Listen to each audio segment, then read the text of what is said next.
불자 여러분, 오늘 이 아침 법당에 앉아 계신 여러분들의 얼굴을 보니 참으로 반갑습니다. 불자 여러분, 안녕하십니까? 오늘 이 시간 여러분께 평생 단 한 번이라도 꼭 들어야 하는 진언에 대해 말씀드리려 합니다. 혹시 이런 경험 있으신가요? 밤새 잠 못 이루고 뒤척이며 내일 일이 걱정되어 가슴이 답답하고 아무리 노력해도 마음의 평화를 찾을 수 없는 그런 순간 말입니다. 자녀 문제로, 건강 문제로, 경제적 어려움으로, 혹은 설명할 수 없는 불안감으로 괴로워하신 적 있으시지 않습니까? 저는 지난 40년 동안 수많은 불자님들을 만나 뵙고 상담하면서 이런 고통 속에 계신 분들을 너무나 많이 보아왔습니다.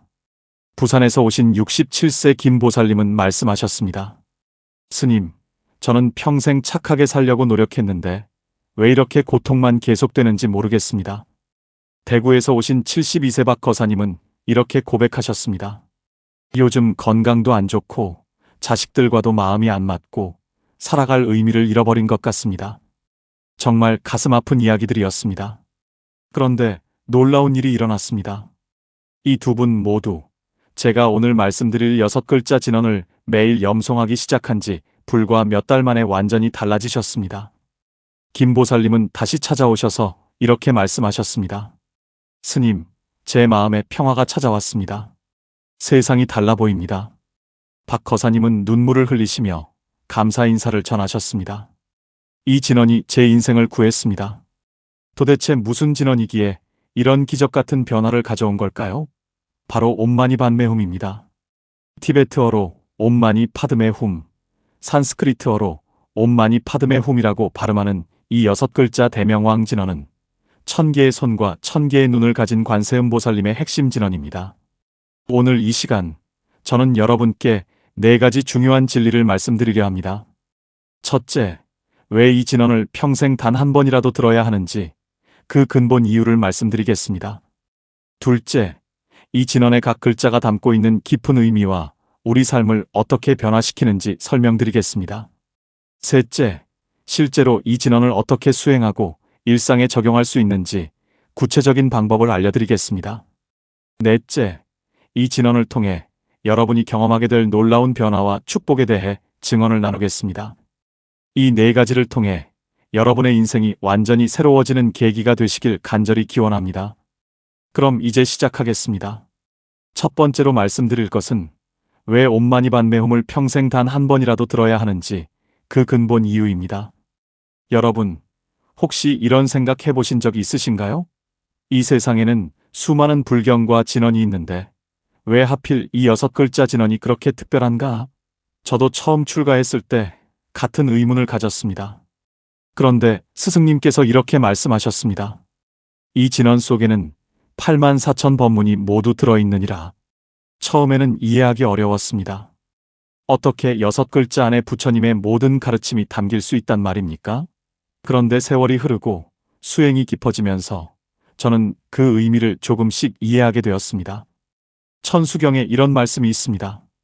관세음보살님은 무량겁전에 이미 성불하셨으되 중생을 구제하시기 위해 보살의 모습으로 이 세상에 계시느니라. 무슨 뜻일까요? 관세음보살님은 사실 이미 완전한 깨달음을 이루신 부처님이시지만 고통받는 중생들을 참아버릴 수 없어서 보살의 모습으로 우리 곁에 계신다는 것입니다. 그리고 그 자비의 핵심이 바로 옴마니 padme hum입니다. 대비심다라니경에서 부처님께서는 이렇게 말씀하셨습니다. 이 진언을 한 번이라도 듣는 자는 그 공덕으로 인해 반드시 부처가 될 씨앗을 심는 것이니라. 생각해 보십시오. 단 한 번 듣는 것만으로도 깨달음의 씨앗이 심어진다니 이것이 얼마나 놀라운 축복입니까? 서울에서 신도 생활을 하시는 59세 최 보살님의 이야기를 들려드리겠습니다. 최 보살님은 평생 불교와 인연이 없으셨습니다. 오히려 다른 종교를 믿으셨고 불교에 대해서는 전혀 관심이 없으셨습니다. 그런데 어느 날 길을 걷다가 우연히 절 앞을 지나가게 되었습니다. 그때 법당에서 스님들이 예불을 올리고 계셨고 옴마니 padme hum 소리가 밖으로 흘러나왔습니다. 최 보살님은 그 순간을 이렇게 회상하셨습니다. 그냥 스쳐 지나가는 소리였는데 왜 그렇게 가슴이 먹먹해지고 눈물이 나는지 모르겠더라고요. 그날 이후 최 보살님은 그 진원 소리가 계속 귓가에 맴돌았다고 합니다. 밤에 잠을 자려고 누워도 일을 하다가도 문득문득 그 소리가 떠올랐습니다. 결국 참지 못하고 저를 찾아오셨고 지금은 열심히 불법을 공부하고 계십니다. 최 보살님은 이렇게 말씀하셨습니다. 그때 그 소리를 듣지 못했다면 저는 평생 진리를 모르고 살았을 겁니다. 정말 감사합니다. 이것이 바로 옴마니반메훔의 첫 번째 신비입니다. 단 한 번 듣는 것만으로도 우리 마음 깊은 곳에 부처님의 씨앗이 심어지는 것입니다. 화엄경에서는 이렇게 가르칩니다. 한 티끌 속에 시방세계가 다 들어있고 한 생각 속에 삼세의 모든 부처님이 계시느니라. 바로 이것입니다. 옴마니반메훔이라는 6글자 속에 무한한 우주의 자비와 지혜가 모두 압축되어 있습니다. 마치 작은 씨앗 하나에 거대한 나무 전체가 들어있는 것처럼 말입니다. 그래서 이 진언을 한번 듣는 것은 단순히 소리를 듣는 것이 아닙니다. 우리의 팔식, 즉 가장 깊은 의식 속에 해탈의 인연을 새기는 것입니다. 법구경 183개송에서 부처님께서는 이렇게 말씀하셨습니다. 모든 악을 짓지 말고 모든 선을 받들어 행하며 스스로 그 마음을 깨끗이 하라. 이것이 모든 부처님의 가르침이니라. 옴마니반메훔은 바로 이 가르침의 완벽한 요약입니다. 이 진언을 염송하는 것 자체가 악을 멀리하고 선을 행하며 마음을 정화하는 수행입니다.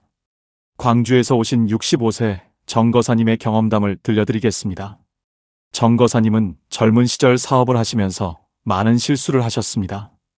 때로는 남을 속이기도 하고 이익을 위해 양심을 저버린 적도 있으셨다고 솔직하게 고백하셨습니다. 나이가 들면서 그 죄책감이 점점 커져서 밤마다 악몽에 시달리셨습니다. 내가 지은 업보가 너무 무거워서 이제는 구원받을 수 없는 게 아닐까? 이런 절망감에 빠져 계셨을 때 한 스님께서 옴마니반메훔을 가르쳐 주셨습니다. 처음에는 반신반의했습니다. 이렇게 간단한 진언으로 내 죄업이 소멸될 수 있을까? 그래도 간절한 마음으로 매일 아침 저녁으로 108번씩 염송하기 시작하셨습니다. 3개월이 지났을 때 놀라운 일이 일어났습니다. 어느 날 새벽 꿈에서 한 스님이 나타나 정거사님의 머리를 쓰다듬으며 말씀하셨습니다. 그대의 참회가 하늘에 닿았노라. 이제 과거를 놓아버리고 새로운 삶을 살 거라. 잠에서 깨어났을 때 정거사님은 눈물을 흘리고 계셨습니다. 그런데 그 눈물은 슬픔의 눈물이 아니라 해방의 눈물이었습니다. 그 이후로 악몽이 완전히 사라졌고 마음의 평화를 되찾으셨습니다. 정거사님은 이렇게 말씀하셨습니다. 옴마니반메훔은 제게 새로운 인생을 선물해 주었습니다. 관세음보살 보문 품경에서 부처님께서는 이렇게 말씀하셨습니다. 만약 중생이 많은 탐욕으로 괴로워하거든 관세음보살을 염하라. 그리하면 탐욕이 사라지리라. 많은 성냄으로 괴로워하거든 관세음보살을 염하라. 그리하면 성냄이 사라지리라. 많은 어리석음으로 괴로워하거든 관세음보살을 염하라. 그리하면 어리석음이 사라지리라. 바로 이것입니다. 옴마니반메훔을 염송하는 것은 관세음보살님을 부르는 것이고 그 자비의 빛이 우리의 탐진치 삼독을 씻어내는 것입니다. 그래서 이 진언을 평생 단 한 번이라도 들어야 합니다. 아니, 단 한 번이 아니라 매일 매순간 염송해야 합니다. 왜냐하면 이 진언 속에 우리를 괴로움에서 해방시키는 완전한 힘이 담겨 있기 때문입니다. 여러분, 이 귀한 가르침을 더 많은 분들과 나누고 싶지 않으십니까? 구독 버튼을 눌러주시면 더 깊은 불법의 가르침을 정기적으로 받아보실 수 있습니다. 여러분의 수행에 큰 도움이 될 것입니다. 자, 이제 용기를 내어 함께 나아가 보십시다. 두 번째로 말씀드릴 것은 옴마니반메훔의 각 글자가 담고 있는 깊은 의미와 우리 삶을 어떻게 변화시키는지에 대한 것입니다. 많은 분들이 옴마니반메훔을 그냥 6글자로만 생각하십니다. 하지만 각 글자마다 깊은 의미가 숨어 있고 그것을 이해하면 수행의 깊이가 완전히 달라집니다. 첫 글자 옴은 우주의 근본 소리입니다. 힌두교와 불교 모두에서 옴은 만물의 시작이자 끝을 상징합니다. 모든 소리가 옴에서 나오고 옴으로 돌아갑니다. 우파니샤드에서는 이렇게 가르칩니다. 옴은 활이요, 영혼은 화살이며 불암하는 관역이니라. 불교에서는 오물 부처님의 몸, 즉 법신을 나타낸다고 합니다. 오물 발음할 때 우리는 우주 전체와 하나가 되는 것입니다. 인천에서 오신 62세 이 보살님의 경험을 들려드리겠습니다. 이 보살님은 평생 편두통으로 고생하셨습니다. 병원에서도 원인을 찾지 못했고 온갖 약을 써봐도 소용이 없었습니다. 그런데 어느 날 한 스님께서 이렇게 조언하셨습니다. 옴소리에 집중해 보세요. 그 진동이 머리에 막힌 기운을 풀어줄 것입니다. 이 보살님은 반신반의하면서도 매일 아침 옴소리를 길게 내며 명상하기 시작하셨습니다. 옴. 길게, 깊게 몸 전체가 울릴 때까지. 놀랍게도 일주일 만에 두통의 빈도가 줄어들기 시작했고 한 달 후에는 거의 사라졌습니다. 이 보살님은 이렇게 말씀하셨습니다. 옴소리가 제 머릿속의 어둠을 밝혀준 것 같습니다. 과학적으로도 이것은 설명이 됩니다. 옴을 발음할 때 나오는 진동은 우리 뇌의 알파파를 활성화시키고 부교감 신경을 자극하여 몸과 마음을 이완시킵니다. 하지만 그것보다 더 중요한 것은 영적인 차원입니다. 옴은 우리를 우주의 근원과 연결시켜줍니다. 두 번째 글자는 마니입니다. 마니는 산스크리트어로 보석이라는 뜻입니다. 그런데 단순한 보석이 아니라 여의보주, 즉 모든 소원을 이루어주는 마법의 보석을 의미합니다. 법화경에서 부처님께서는 빈자의 의주 비유를 말씀하셨습니다. 가난한 사람이 친구 집에 갔다가 술에 취해 잠들었는데 그 친구가 옷 속에 귀한 보석을 넣어주고 떠났습니다. 그런데 그 사람은 그 사실을 모르고 평생 가난하게 살다가 나중에야 옷 속의 보석을 발견하고 부자가 되었다는 이야기입니다. 마니는 바로 우리 마음 속에 이미 있는 불성을 상징합니다. 우리는 모두 이미 부처님과 같은 본성을 갖고 태어났습니다. 다만 그것을 모르고 살 뿐입니다. 대구에서 오신 70세 한 거사님의 이야기입니다. 한 거사님은 평생 가난하게 사셨습니다. 자식들을 키우느라, 생계를 유지하느라 정신없이 살아오셨습니다. 은퇴하고 나니 남은 것이 별로 없었고 자신의 인생이 실패작처럼 느껴졌습니다. 나는 아무것도 이루지 못했어. 이런 자괴감에 빠져 계실 때 절에서 옴마니반메훔에 대한 법문을 들으셨습니다. 특히 마니, 즉 여의보주에 대한 설명을 들으시면서 큰 깨달음을 얻으셨습니다. 내 안에 이미 보석이 있었구나. 나는 가난한 게 아니었어. 그날부터 한 거사님은 매일 마니를 염송하시면서 자신의 내면을 들여다보기 시작하셨습니다. 그리고 놀라운 발견을 하셨습니다. 비록 돈은 없지만 건강한 몸이 있고 사랑하는 가족이 있고 불법을 만날 인연이 있다는 것. 이것들이 모두 값을 매길 수 없는 보석이라는 것을 깨달으셨습니다. 한 거사님은 이렇게 말씀하셨습니다. 마니를 알고 나서 제 인생이 실패가 아니라 성공이었다는 것을 깨달았습니다. 금강경에서 부처님께서는 이렇게 말씀하셨습니다. 범소유상 계시허망. 모든 형상 있는 것은 다 허망한 것이니 만약 모든 형상이 형상 아님을 보면 곧 열애를 보리라. 우리가 추구하는 외적인 보석들, 돈, 명예, 권력 이런 것들은 모두 허망한 것입니다. 진짜 보석은 우리 내면에 있는 불성입니다. 마니를 염송하는 것은 이 내면의 보석을 발견하고 닦는 수행입니다. 세 번째 글자는 파드메입니다. 파드메는 연꽃을 의미합니다. 왜 하필 연꽃일까요? 연꽃은 진흙탕에서 자라지만 그 더러움에 물들지 않고 아름답고 깨끗한 꽃을 피웁니다. 이것이 바로 불교의 핵심 가르침입니다. 유마경에서는 이렇게 가르칩니다. 높고 마른 땅에서는 연꽃이 피지 않고 낮고 습한 진흙탕에서 연꽃이 피느니라. 무슨 뜻일까요? 완벽한 환경에서는 깨달음이 일어나지 않는다는 것입니다. 고통스러운 현실, 어려운 상황, 바로 그곳이 깨달음의 자양분이 된다는 것입니다. 울산에서 오신 58세 박 보살님의 이야기를 들려드리겠습니다. 박 보살님은 3년 전 교통사고로 다리에 장애를 입으셨습니다. 평생 건강하게 살아오셨는데 갑자기 휠체어 신세가 되셨습니다. 처음에는 절망하셨습니다. 왜 하필 내게 이런 일이? 분노하고 원망하고 세상을 저주하셨습니다. 그러다 어느 날 병원 창밖으로 보이는 작은 정원에서 연꽃을 보셨습니다. 진흙탕 속에서도 아름답게 피어있는 분홍빛 연꽃. 그 순간 가슴이 뭉클해지셨다고 합니다. 나도 연꽃처럼 될 수 있지 않을까? 그날부터 박 보살님은 옴마니반메홈을 염송하기 시작하셨습니다. 특히 파드메 부분에서는 연꽃을 떠올리며 명상하셨습니다. 자신의 장애를, 고통을 진흙탕으로 받아들이되 그 속에서 더 아름다운 사람이 되겠다고 다짐하셨습니다. 2년이 지난 지금 박 보살님은 장애인 복지관에서 자원봉사를 하고 계십니다. 같은 처지의 사람들에게 희망을 주고 옴마니반메홈을 가르쳐 주십니다. 박 보살님은 이렇게 말씀하셨습니다. 사고가 없었다면 저는 그냥 평범하게 살다 갔을 겁니다. 하지만 이 고통을 통해 진정한 자비가 무엇인지 알게 되었습니다. 저는 이제 행복합니다. 이것이 바로 파드메의 가르침입니다. 우리의 고통, 우리의 어려움이 바로 깨달음의 씨앗입니다. 법구경 197개송에서 부처님께서는 이렇게 말씀하셨습니다. 즐겁게 살자, 병든 이 없는 가운데. 병든 사람들 가운데서 병든 이 없는 우리 즐겁게 살자. 이것은 병이 없는 것을 자랑하는 게 아닙니다. 병이 있어도 고통이 있어도 그 속에서 평화를 찾을 수 있다는 뜻입니다.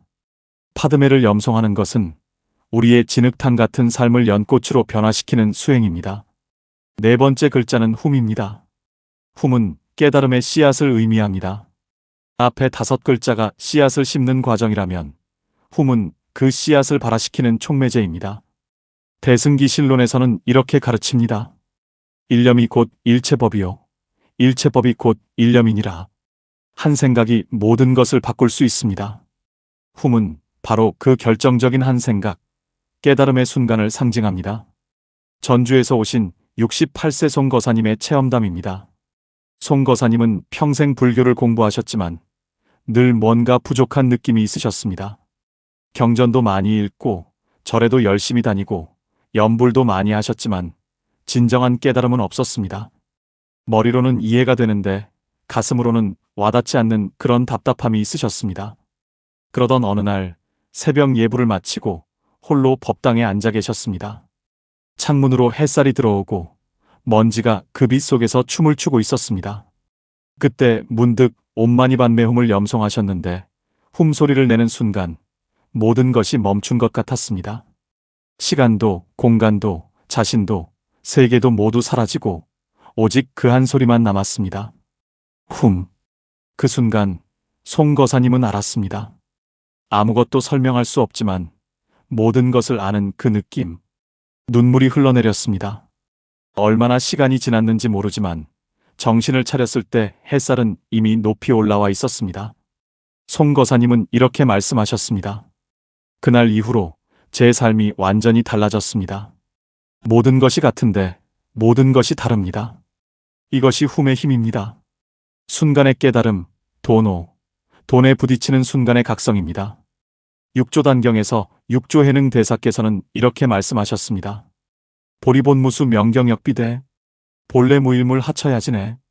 보리는 본래 나무가 아니요 명경 또한 거울대가 아니라 본래 한 물건도 없거늘 어느 곳에 먼지가 일어나랴. 훔은 바로 이 깨달음입니다. 우리는 본래 완전합니다. 더할 것도 뺄 것도 없습니다. 다만 그것을 깨닫지 못할 뿐입니다. 훔을 염송하는 것은 이 본래 면목을 회복하는 수행입니다. 여러분, 이 네 글자 옴마니 파드메 훔의 의미를 이해하셨습니까? 이것은 단순한 주문이 아닙니다. 우주의 진리가 압축된 완벽한 가르침입니다. 이런 깊은 가르침을 더 자주, 더 깊이 배우고 싶지 않으십니까? 지금 바로 구독 버튼을 눌러주시면 매주 새로운 불법의 지혜를 전해드리겠습니다. 여러분의 영적 성장을 함께 응원하겠습니다. 이제 더 깊은 여정으로 나아가 봅시다. 세 번째로 말씀드릴 것은 옴마니반메홈을 실제로 어떻게 수행하고 일상에 적용할 수 있는지에 대한 구체적인 방법입니다. 많은 분들이 이런 질문을 하십니다. 스님, 옴마니반메홈을 어떻게 외워야 효과가 있나요? 하루에 몇 번 해야 하나요? 특별한 시간이나 장소가 필요한가요? 좋은 질문들입니다. 하지만 제가 먼저 말씀드리고 싶은 것은 이것입니다. 형식보다 중요한 것은 마음가짐입니다. 관세음보살 보문 품경에서 부처님께서는 이렇게 말씀하셨습니다. 만약 어떤 사람이 관세음보살의 이름을 받들어 지니되 비록 불에 들어가도 불이 그를 태우지 못하나니 이것은 이 보살의 위신력 때문이니라. 보십시오. 형식을 말씀하시지 않으셨습니다. 다만 받들어 지니되라고 하셨습니다. 무슨 뜻일까요? 공경하는 마음, 간절한 마음, 진실한 마음으로 염송하는 것이 가장 중요하다는 것입니다. 그렇다면 구체적으로 어떻게 해야 할까요? 첫째, 아침에 일어나자마자 시작하십시오. 잠에서 깨어나면 눈을 뜨기 전에 아직 이불 속에 누워있는 상태에서 조용히 옴마니반메 홈을 3번 염송하십시오. 이것이 하루를 여는 가장 좋은 방법입니다. 왜냐하면 아침의 마음은 가장 순수하기 때문입니다. 아직 새 속의 잡념들이 들어오기 전 그 맑은 상태에서 염송하는 것이 큰 효과가 있습니다. 청주에서 오신 61세 강 보살님은 이렇게 하셨습니다. 매일 아침 5시에 일어나시자마자 침대에 앉아서 옴마니반메 홈을 108번 염송하십니다. 염주를 손에 쥐고 하나하나 날 넘기면서 천천히 정성스럽게 하십니다. 강 보살님은 이렇게 말씀하셨습니다. 이것을 시작한 이후로 하루가 완전히 달라졌습니다. 아침 내내 평화로운 기분이 지속됩니다. 둘째, 일상에 틈틈이 활용하십시오. 버스나 지하철을 기다릴 때, 엘리베이터를 탈 때, 신호등 앞에서 기다릴 때 이런 자투리 시간을 활용하십시오. 소리내지 않고 마음속으로 옴마니반메 홈을 염송하십시오. 법구경 25개송에서 부처님께서는 이렇게 말씀하셨습니다. 게으른 사람들 가운데서 게으르지 않은 자, 잠든 사람들 가운데서 깨어있는 자는 준마가 둔마를 따돌리듯 앞서 나아가느니라.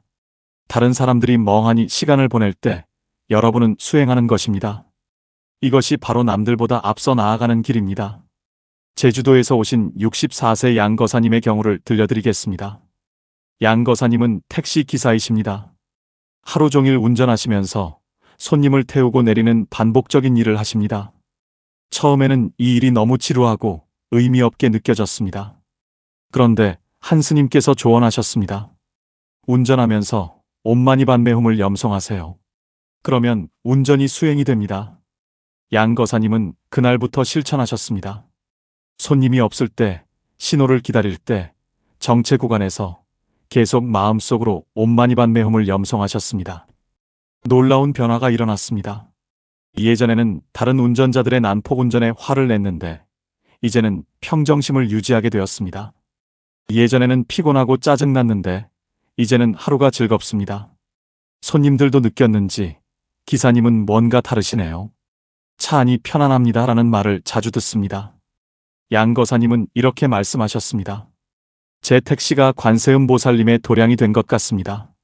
셋째, 저녁에는 회향의 시간을 가지십시오. 잠자리에 들기 전 하루를 되돌아보면서 옴마니반메 홈을 염송하십시오. 오늘 지은 선업을 기뻐하고 혹시 지은 악업이 있다면 참회하며 오늘의 수행 공덕을 모든 중생에게 회향하십시오. 화엄경에서는 회향에 대해 이렇게 가르칩니다. 보살은 자기가 닦은 선근을 자기 혼자만을 위해 쓰지 않고 일체 중생이 함께 깨달음을 이루기를 원하느니라. 자기만의 복을 쌓는 것이 아니라 모든 존재와 함께 나누는 것입니다. 이것이 대승불교의 정신입니다. 창원에서 오신 66세 오보살님은 매일 저녁 이렇게 하십니다. 불단 앞에 앉아서 촛불을 켜고 향을 피우고 하루를 회상하며 옴마니반메 홈을 108번 염송하십니다. 그리고 이렇게 발언하십니다. 오늘 제가 염송한 이 공덕으로 온 세상의 모든 중생이 고통에서 벗어나고 기쁨을 얻고 평화를 누리기를 기원합니다. 오보살님은 이렇게 말씀하셨습니다. 이 회향을 시작한 이후로 제 마음이 점점 넓어지는 것을 느낍니다.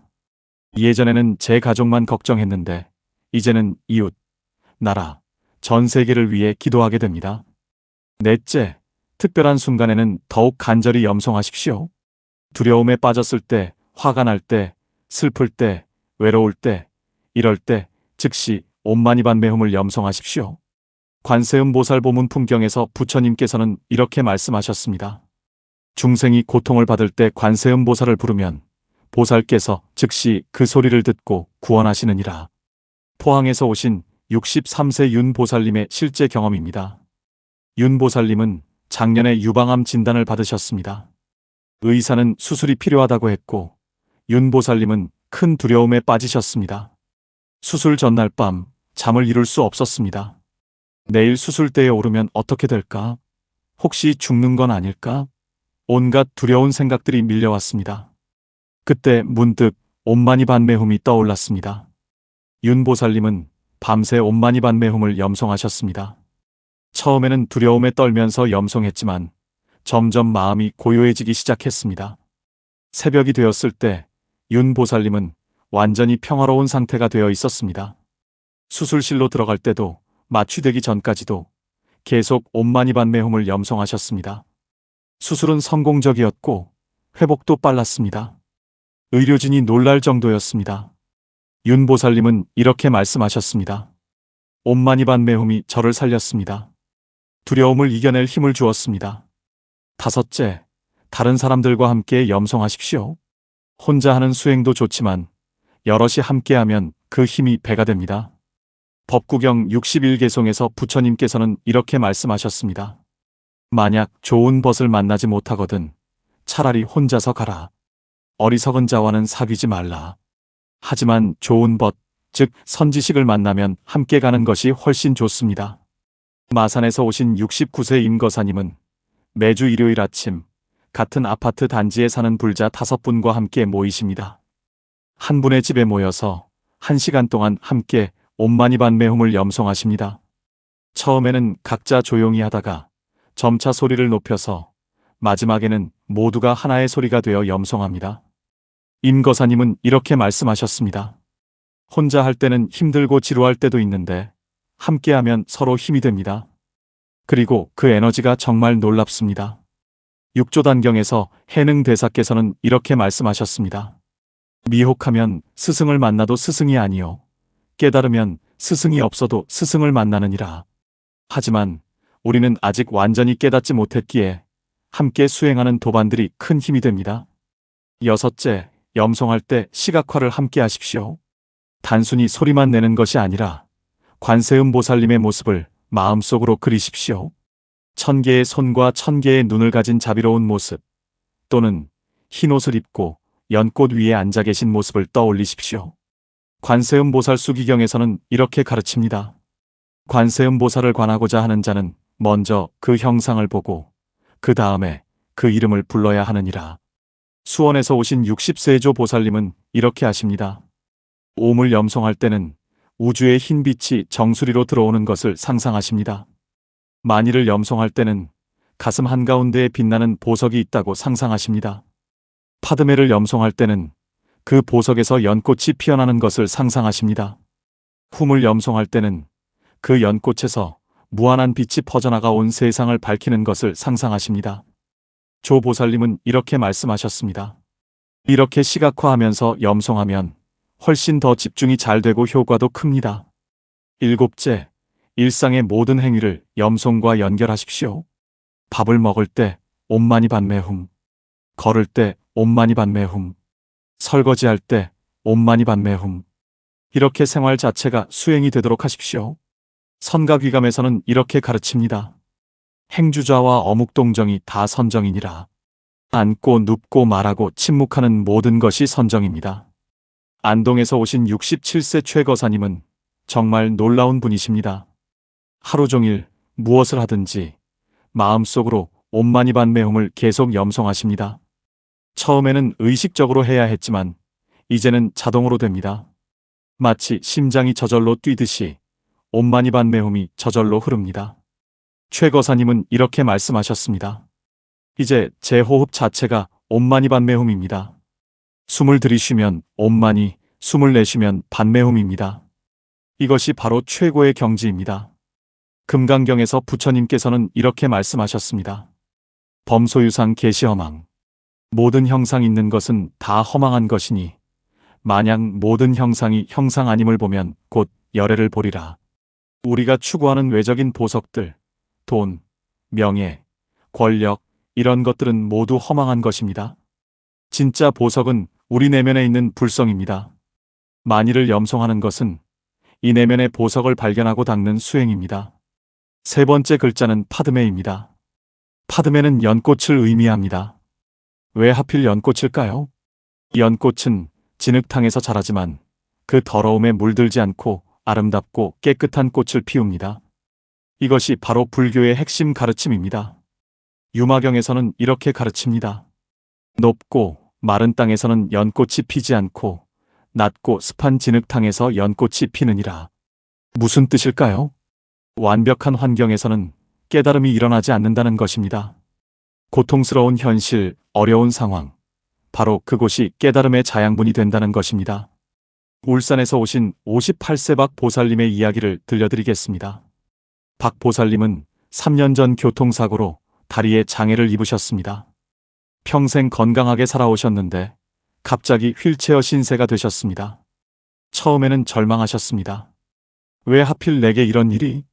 분노하고 원망하고 세상을 저주하셨습니다. 그러다 어느 날 병원 창밖으로 보이는 작은 정원에서 연꽃을 보셨습니다. 진흙탕 속에서도 아름답게 피어있는 분홍빛 연꽃. 그 순간 가슴이 뭉클해지셨다고 합니다. 나도 연꽃처럼 될 수 있지 않을까? 그날부터 박 보살님은 옴마니반메홈을 염송하기 시작하셨습니다. 특히 파드메 부분에서는 연꽃을 떠올리며 명상하셨습니다. 자신의 장애를, 고통을 진흙탕으로 받아들이되 그 속에서 더 아름다운 사람이 되겠다고 다짐하셨습니다. 2년이 지난 지금 박 보살님은 장애인 복지관에서 자원봉사를 하고 계십니다. 같은 처지의 사람들에게 희망을 주고 옴마니반메홈을 가르쳐 주십니다. 박 보살님은 이렇게 말씀하셨습니다. 사고가 없었다면 저는 그냥 평범하게 살다 갔을 겁니다. 하지만 이 고통을 통해 진정한 자비가 무엇인지 알게 되었습니다. 저는 이제 행복합니다. 이것이 바로 파드메의 가르침입니다. 우리의 고통, 우리의 어려움이 바로 깨달음의 씨앗입니다. 법구경 197개송에서 부처님께서는 이렇게 말씀하셨습니다. 즐겁게 살자, 병든 이 없는 가운데. 병든 사람들 가운데서 병든 이 없는 우리 즐겁게 살자. 이것은 병이 없는 것을 자랑하는 게 아닙니다. 병이 있어도 고통이 있어도 그 속에서 평화를 찾을 수 있다는 뜻입니다. 파드메를 염송하는 것은 우리의 진흙탕 같은 삶을 연꽃으로 변화시키는 수행입니다. 네 번째 글자는 훔입니다. 훔은 깨달음의 씨앗을 의미합니다. 앞에 5글자가 씨앗을 심는 과정이라면 훔은 그 씨앗을 발화시키는 촉매제입니다. 대승기실론에서는 이렇게 가르칩니다. 일념이 곧 일체법이요. 일체법이 곧 일념이니라. 한 생각이 모든 것을 바꿀 수 있습니다. 훔은 바로 그 결정적인 한 생각, 깨달음의 순간을 상징합니다. 전주에서 오신 68세 송거사님의 체험담입니다. 송거사님은 평생 불교를 공부하셨지만 늘 뭔가 부족한 느낌이 있으셨습니다. 경전도 많이 읽고 절에도 열심히 다니고 염불도 많이 하셨지만 진정한 깨달음은 없었습니다. 머리로는 이해가 되는데 가슴으로는 와닿지 않는 그런 답답함이 있으셨습니다. 그러던 어느 날 새벽 예불을 마치고 홀로 법당에 앉아 계셨습니다. 창문으로 햇살이 들어오고 먼지가 그 빛 속에서 춤을 추고 있었습니다. 그때 문득 옴마니반메홈을 염송하셨는데 훔소리를 내는 순간 모든 것이 멈춘 것 같았습니다. 시간도 공간도 자신도 세계도 모두 사라지고 오직 그 한 소리만 남았습니다. 훔. 그 순간 송거사님은 알았습니다. 아무것도 설명할 수 없지만 모든 것을 아는 그 느낌. 눈물이 흘러내렸습니다. 얼마나 시간이 지났는지 모르지만 정신을 차렸을 때 햇살은 이미 높이 올라와 있었습니다. 송거사님은 이렇게 말씀하셨습니다. 그날 이후로 제 삶이 완전히 달라졌습니다. 모든 것이 같은데 모든 것이 다릅니다. 이것이 훔의 힘입니다. 순간의 깨달음, 도노, 돈에 부딪히는 순간의 각성입니다. 육조단경에서 육조해능 대사께서는 이렇게 말씀하셨습니다. 보리본무수 명경역비대 본래 무일물 하처야지네. 보리는 본래 나무가 아니요 명경 또한 거울대가 아니라 본래 한 물건도 없거늘 어느 곳에 먼지가 일어나랴. 훔은 바로 이 깨달음입니다. 우리는 본래 완전합니다. 더할 것도 뺄 것도 없습니다. 다만 그것을 깨닫지 못할 뿐입니다. hum을 염송하는 것은 이 본래 면목을 회복하는 수행입니다. 여러분, 이 네 글자 옴마니 파드메 hum의 의미를 이해하셨습니까? 이것은 단순한 주문이 아닙니다. 우주의 진리가 압축된 완벽한 가르침입니다. 이런 깊은 가르침을 더 자주, 더 깊이 배우고 싶지 않으십니까? 지금 바로 구독 버튼을 눌러주시면 매주 새로운 불법의 지혜를 전해드리겠습니다. 여러분의 영적 성장을 함께 응원하겠습니다. 이제 더 깊은 여정으로 나아가 봅시다. 세 번째로 말씀드릴 것은 옴마니반메 hum을 실제로 어떻게 수행하고 일상에 적용할 수 있는지에 대한 구체적인 방법입니다. 많은 분들이 이런 질문을 하십니다. 스님, 옴마니반메 hum을 어떻게 외워야 효과가 있나요? 하루에 몇 번 해야 하나요? 특별한 시간이나 장소가 필요한가요? 좋은 질문들입니다. 하지만 제가 먼저 말씀드리고 싶은 것은 이것입니다. 형식보다 중요한 것은 마음가짐입니다.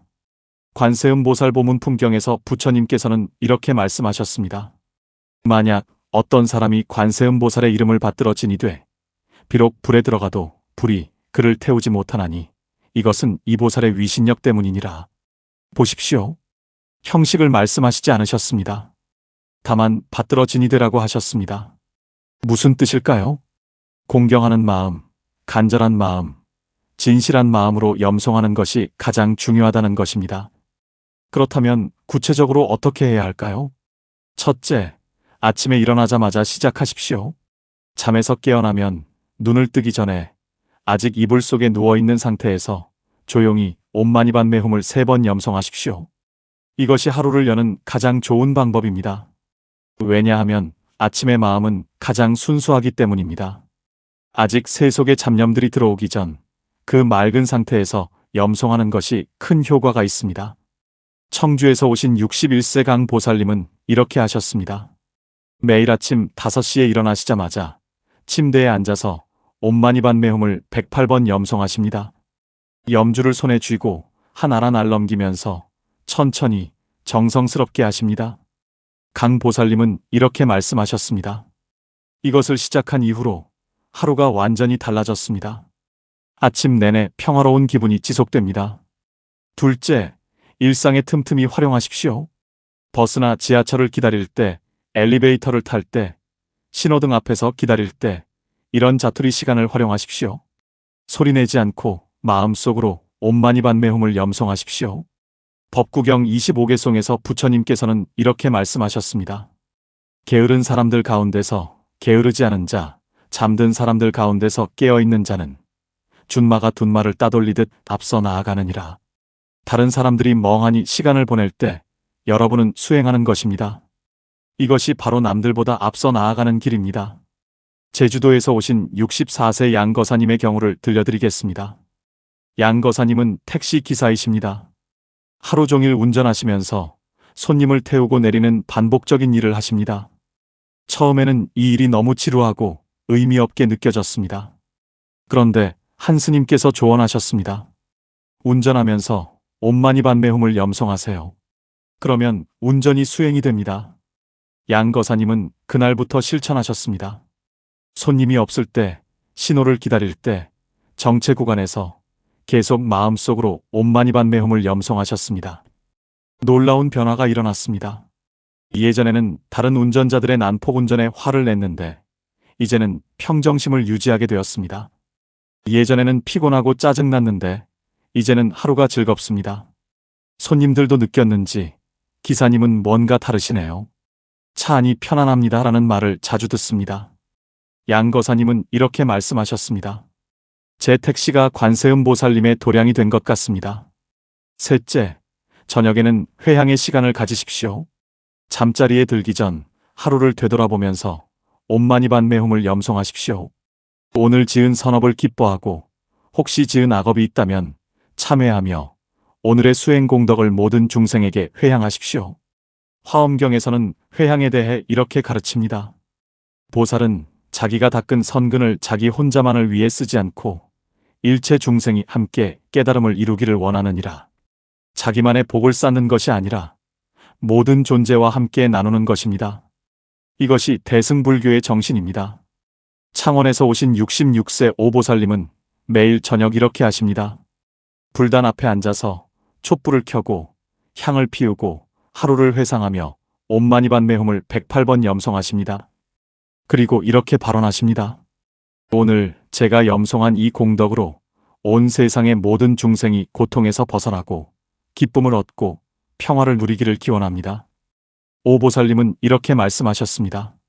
이 회향을 시작한 이후로 제 마음이 점점 넓어지는 것을 느낍니다. 예전에는 제 가족만 걱정했는데 이제는 이웃, 나라, 전 세계를 위해 기도하게 됩니다. 넷째, 특별한 순간에는 더욱 간절히 염송하십시오. 두려움에 빠졌을 때, 화가 날 때, 슬플 때, 외로울 때, 이럴 때 즉시 옴마니반메 홈을 염송하십시오. 관세음보살 보문 품경에서 부처님께서는 이렇게 말씀하셨습니다. 중생이 고통을 받을 때 관세음보살을 부르면 보살께서 즉시 그 소리를 듣고 구원하시느니라. 포항에서 오신 63세 윤보살님의 실제 경험입니다. 윤보살님은 작년에 유방암 진단을 받으셨습니다. 의사는 수술이 필요하다고 했고 윤보살님은 큰 두려움에 빠지셨습니다. 수술 전날 밤 잠을 이룰 수 없었습니다. 내일 수술대에 오르면 어떻게 될까? 혹시 죽는 건 아닐까? 온갖 두려운 생각들이 밀려왔습니다. 그때 문득 옴마니반메 홈이 떠올랐습니다. 윤보살님은 밤새 옴마니반메 홈을 염송하셨습니다. 처음에는 두려움에 떨면서 염송했지만 점점 마음이 고요해지기 시작했습니다. 새벽이 되었을 때 윤보살님은 완전히 평화로운 상태가 되어 있었습니다. 수술실로 들어갈 때도 마취되기 전까지도 계속 옴마니반메 홈을 염송하셨습니다. 수술은 성공적이었고 회복도 빨랐습니다. 의료진이 놀랄 정도였습니다. 윤보살님은 이렇게 말씀하셨습니다. 옴마니반메 홈이 저를 살렸습니다. 두려움을 이겨낼 힘을 주었습니다. 다섯째, 다른 사람들과 함께 염송하십시오. 혼자 하는 수행도 좋지만 여럿이 함께하면 그 힘이 배가 됩니다. 법구경 61개송에서 부처님께서는 이렇게 말씀하셨습니다. 만약 좋은 벗을 만나지 못하거든 차라리 혼자서 가라. 어리석은 자와는 사귀지 말라. 하지만 좋은 벗, 즉 선지식을 만나면 함께 가는 것이 훨씬 좋습니다. 마산에서 오신 69세 임거사님은 매주 일요일 아침 같은 아파트 단지에 사는 불자 5분과 함께 모이십니다. 한 분의 집에 모여서 1시간 동안 함께 옴마니반메 홈을 염송하십니다. 처음에는 각자 조용히 하다가 점차 소리를 높여서 마지막에는 모두가 하나의 소리가 되어 염송합니다. 임거사님은 이렇게 말씀하셨습니다. 혼자 할 때는 힘들고 지루할 때도 있는데 함께하면 서로 힘이 됩니다. 그리고 그 에너지가 정말 놀랍습니다. 육조단경에서 해능대사께서는 이렇게 말씀하셨습니다. 미혹하면 스승을 만나도 스승이 아니요 깨달으면 스승이 없어도 스승을 만나느니라. 하지만 우리는 아직 완전히 깨닫지 못했기에 함께 수행하는 도반들이 큰 힘이 됩니다. 여섯째, 염송할 때 시각화를 함께 하십시오. 단순히 소리만 내는 것이 아니라 관세음보살님의 모습을 마음속으로 그리십시오. 1000개의 손과 1000개의 눈을 가진 자비로운 모습 또는 흰 옷을 입고 연꽃 위에 앉아 계신 모습을 떠올리십시오. 관세음보살 수기경에서는 이렇게 가르칩니다. 관세음보살을 관하고자 하는 자는 먼저 그 형상을 보고 그 다음에 그 이름을 불러야 하느니라. 수원에서 오신 60세조 보살님은 이렇게 하십니다. 옴을 염송할 때는 우주의 흰 빛이 정수리로 들어오는 것을 상상하십니다. 만일을 염송할 때는 가슴 한가운데에 빛나는 보석이 있다고 상상하십니다. 파드메를 염송할 때는 그 보석에서 연꽃이 피어나는 것을 상상하십니다. 훔을 염송할 때는 그 연꽃에서 무한한 빛이 퍼져나가 온 세상을 밝히는 것을 상상하십니다. 조보살님은 이렇게 말씀하셨습니다. 이렇게 시각화하면서 염송하면 훨씬 더 집중이 잘 되고 효과도 큽니다. 일곱째, 일상의 모든 행위를 염송과 연결하십시오. 밥을 먹을 때 옴마니반메 홈, 걸을 때 옴마니반메 홈, 설거지할 때 옴마니반메 홈. 이렇게 생활 자체가 수행이 되도록 하십시오. 선각위감에서는 이렇게 가르칩니다. 행주좌와 어묵동정이 다 선정이니라. 앉고 눕고 말하고 침묵하는 모든 것이 선정입니다. 안동에서 오신 67세 최 거사님은 정말 놀라운 분이십니다. 하루 종일 무엇을 하든지 마음속으로 옴마니반메홈을 계속 염송하십니다. 처음에는 의식적으로 해야 했지만 이제는 자동으로 됩니다. 마치 심장이 저절로 뛰듯이 옴마니반메홈이 저절로 흐릅니다. 최 거사님은 이렇게 말씀하셨습니다. 이제 제 호흡 자체가 옴마니반메홈입니다. 숨을 들이쉬면 옴마니, 숨을 내쉬면 반메홈입니다. 이것이 바로 최고의 경지입니다. 금강경에서 부처님께서는 이렇게 말씀하셨습니다. 응무소주의 생기심, 마땅히 머무는 바 없이 그 마음을 낼지니라.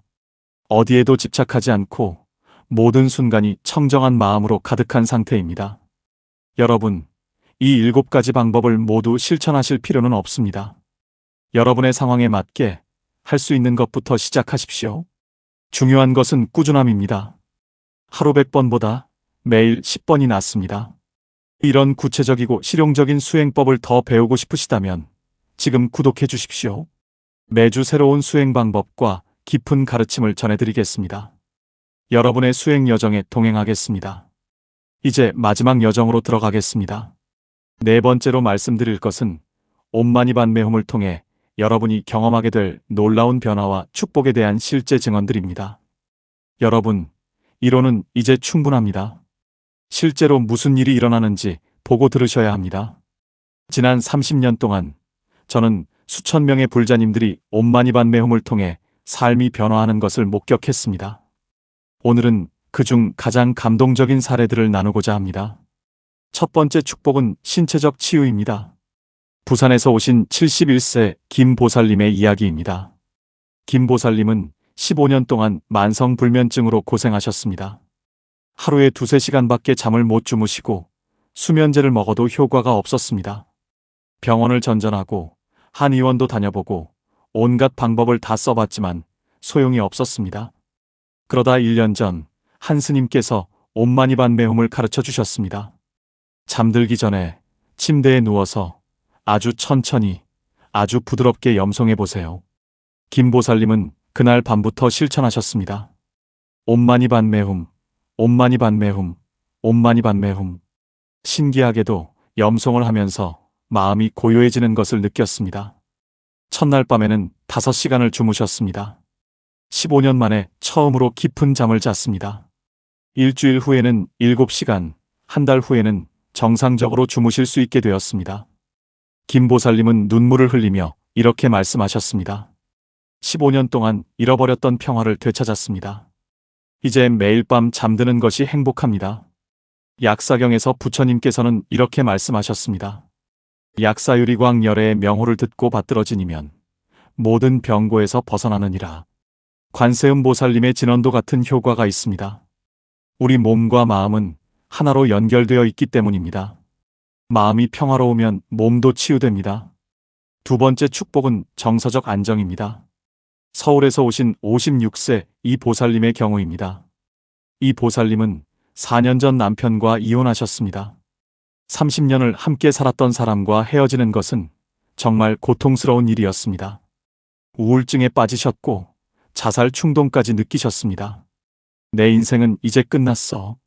더 이상 살아갈 이유가 없어. 그런 절망 속에서 저를 찾아오셨습니다. 저는 이 보살님께 옴마니반메홈을 가르쳐 드렸습니다. 이 진언이 보살님의 상처를 치유해 줄 것입니다. 이 보살님은 매일 1000번씩 염송하셨습니다. 처음에는 울면서 염송했습니다. 한 달이 지나자 울음이 줄어들었습니다.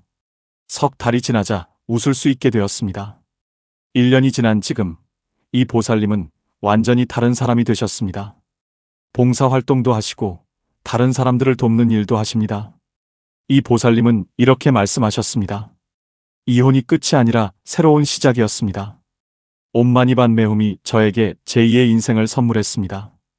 법구경 103개송에서 부처님께서는 이렇게 말씀하셨습니다. 전쟁터에서 100만 명을 이기는 것보다 자기 자신 하나를 이기는 것이 더 큰 승리니라. 이 보살님은 자신의 슬픔과 절망을 이겼습니다. 이것이 진정한 승리입니다. 세 번째 축복은 관계의 회복입니다. 대전에서 오신 64세 박 거사님의 사연입니다. 박 거사님은 아들과 10년 동안 말을 하지 않았습니다. 아들이 박 거사님의 뜻과 다르게 진로를 선택했고 그것이 심한 갈등으로 이어졌습니다. 내 말을 듣지 않는 너는 내 자식이 아니다. 이렇게 말하고 연을 끊으셨습니다. 10년이 흘렀지만 둘 다 먼저 연락하지 않았습니다. 박 거사님은 겉으로는 괜찮은 척했지만 속으로는 너무나 괴로워하셨습니다. 내가 너무 고집이 셌나? 내가 잘못한 건가? 그러다 절에서 옴마니반 매홈에 대한 법문을 들으셨습니다. 특히 자비에 대한 이야기가 가슴에 와닿았습니다. 진정한 자비는 조건이 없습니다. 내 뜻대로 하라고 요구하는 것은 사랑이 아니라 집착입니다. 그날 밤 박 거사님은 밤새 옴마니반 매홈을 염송하며 참회하셨습니다. 다음 날 아침 용기를 내어 아들에게 전화하셨습니다. 아들아, 아빠가 미안하다. 아빠가 잘못했다. 전화기 너머로 아들의 흐느끼는 소리가 들렸습니다. 아빠, 저도 죄송해요. 사랑해요. 10년 만에 화해였습니다. 지금은 매주 만나서 식사도 하고 대화도 나누십니다. 박 거사님은 이렇게 말씀하셨습니다. 옴마니반 매홈이 제게 아들을 돌려주었습니다. 아니, 제게 진정한 사랑이 무엇인지 가르쳐 주었습니다. 법화경에서 부처님께서는 이렇게 말씀하셨습니다. 일체 중생을 자식처럼 여기고 그들이 고통에서 벗어나기를 원하는 것, 이것이 대자대비니라. 조건 없는 사랑, 요구 없는 사랑, 이것이 진정한 자비입니다. 네 번째 축복은 영적 각성입니다. 광주에서 오신 73세 정보살님의 체험입니다. 정보살님은 평생 불교 신자셨지만 늘 뭔가 부족한 느낌이 있으셨습니다. 나는 정말 부처님을 믿는 걸까? 아니면 그냥 습관적으로 절에 다니는 걸까? 이런 의문이 늘 마음 한구석에 있었습니다. 그러다 2년 전 100일 기도를 시작하셨습니다. 매일 새벽 4시에 일어나 절에 가서 108배를 하고 옴마니반 매홈을 1000번 염송하는 수행을 하셨습니다. 처음 한 달은 정말 힘들었습니다. 몸도 아프고 졸리고 포기하고 싶었습니다. 그런데 참고 계속하셨습니다. 60일째 되던 날 새벽 예불을 마치고 법당에 홀로 앉아 있었습니다. 그때 갑자기 설명할 수 없는 느낌이 몰려왔습니다. 눈물이 쏟아지고 가슴이 벅차오르고 온몸이 떨렸습니다. 아, 이것이구나. 이것이 진리구나. 무엇을 깨달았는지 말로 설명할 수는 없지만 모든 의심이 사라졌습니다. 그 순간 이후로 정보살님의 삶은 완전히 달라졌습니다. 정보살님은 이렇게 말씀하셨습니다. 73년을 살았지만 진짜 인생은 그날부터 시작되었습니다. 육조단경에서 해능대사께서는 이렇게 말씀하셨습니다. 돈견본성 원돈성불. 단박의 본성을 보면 곧바로 부처를 이루느니라. 깨달음은 점진적일 수도 있고 순간적일 수도 있습니다. 중요한 것은 꾸준한 수행입니다. 다섯 번째 축복은 물질적 풍요입니다. 이것은 조심스럽게 말씀드려야 할 부분입니다. 불교는 물질을 추구하는 종교가 아닙니다. 하지만 진실한 수행의 결과로 복이 따라오는 것은 사실입니다.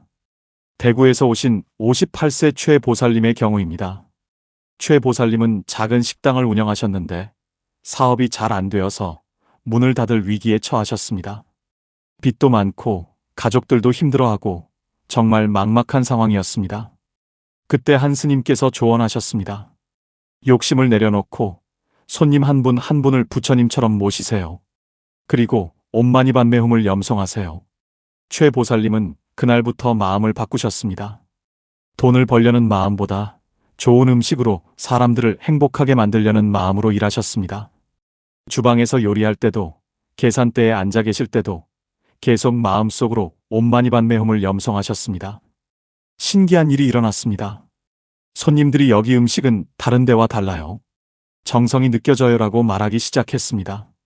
입소문이 나면서 손님이 늘어났습니다. 1년 후 빚을 다 갚으셨고 2년 후에는 두 번째 지점을 여셨습니다. 최 보살님은 이렇게 말씀하셨습니다. 욕심을 버리니 오히려 풍요가 찾아왔습니다. 이것이 부처님의 가르침입니다.